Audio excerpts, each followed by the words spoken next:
सोनल की भाभी सोनल को 4 बार फ़ोन कर चुकी थी, पर सोनल फ़ोन ही रिसीव नहीं कर रही थी। बाद में जब सोनल किचन से बाहर आई तो देखा उसकी भाभी के 4 मिस कॉल है। लगातार यह देखकर वह घबरा गई, क्योंकि उसकी भाभी को पता होता है कि अगर सोनल 2 बार में फ़ोन नहीं उठाती है तो इसका मतलब यही है कि वह अपने काम में व्यस्त है और या फिर फ़ोन से दूर है। अब सोनल का मन घबरा रहा था, क्योंकि भाभी के 4 फ़ोन लगातार आने से उसे टेंशन हो गई थी, क्योंकि सोनल की मम्मी की तबीयत इन दिनों ठीक नहीं चल रही थी। अभी 2 दिन पहले ही सोनल अपनी मम्मी से मायके में मिलकर आई थी। फिर भी सोनल ने हिम्मत करते हुए अपनी भाभी को फ़ोन लगाया और फ़ोन जैसे ही उठाया तो सोनल को रोते हुए कहा, दीदी मम्मी जी हमें छोड़कर चली गई। रात को अच्छे से सोई थी। सुबह आपके भैया और मैंने खूब उठाने की कोशिश की, पर वह नहीं उठी। तब हमने डॉक्टर साहब को बुलाया। फिर उन्होंने बताया कि मम्मी जी अब नहीं रही। दादी आप जल्दी से घर आ जाओ। इतना सुनते ही सोनल की आंखों से आंसू बहने लगे। पापा तो पहले ही उसे छोड़कर जा चुके थे और अब उसकी माँ भी नहीं रही। सोनल तो बिल्कुल बेहाल हो चुकी थी।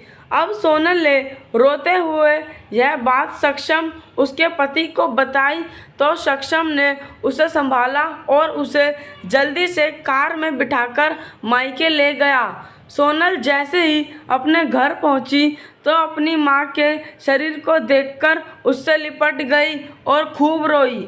आखिर में सक्षम ने किसी तरह समझाया और माँ का अंतिम संस्कार किया। सारे विधि विधान होने के बाद भी सोनल की रुलाई रुक नहीं रही थी। उससे माँ की बहुत याद आ रही थी।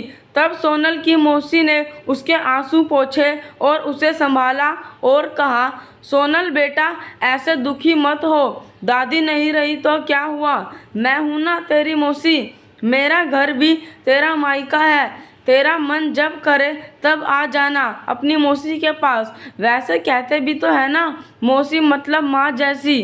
बेटी मैं तेरा दर्द समझ सकती हूँ, क्योंकि तेरे पापा तो पहले ही तुझे छोड़कर जा चुके हैं और आज दादी भी चली गई। कहते हैं ना कि माँ के जाने के बाद तो लड़कियों का मायका ही छूट जाता है। यह भाभी तो बस दुनिया को दिखाने के लिए नाम का रिश्ता होता है, क्योंकि मायका तो माँ से ही होता है। सोनल भी मन ही मन सोचने लगी कि शायद मौसी ठीक कह रही है और वह मौसी से लिपटकर जोर जोर से रोने लगी और कहने लगी, क्या मासी मेरा भी मायका अब नहीं रहा। तभी सोनल की भाभी दूर बैठी दोनों की बातें सुन रही थी। पहले तो भाभी ने सोनल को चुप कराया और फिर उसे दिलासा दी। फिर भाभी ने मौसी से कहा कि मौसी जी आपने ऐसे कैसे कह दिया कि मायका केवल माँ से ही होता है। मैं मानती हूँ कि माँ का स्थान कोई नहीं ले सकता, लेकिन अभी दादी के भैया भाभी जिंदा है और जब तक हम जिंदा है तब तक दीदी का मायका हमेशा बना रहेगा। मैं पूरी कोशिश करूँगी दादी को मम्मी की तरह ही प्यार और सम्मान देने की, और दादी जब चाहे तब यहाँ आ सकती है। यह घर कल भी उनका था, आज भी है और कल भी रहेगा। मौसी जी मैं एक बेटी हूँ और मेरा भी मायका है, और मैं अच्छे से जानती हूँ कि हम बेटियों के लिए मायका कितना महत्वपूर्ण होता है। मौसी जी आप दादी को अपने घर ज़रूर बुलाइए, पर उन्हें अपने भैया भाभी के प्यार से दूर मत करिए।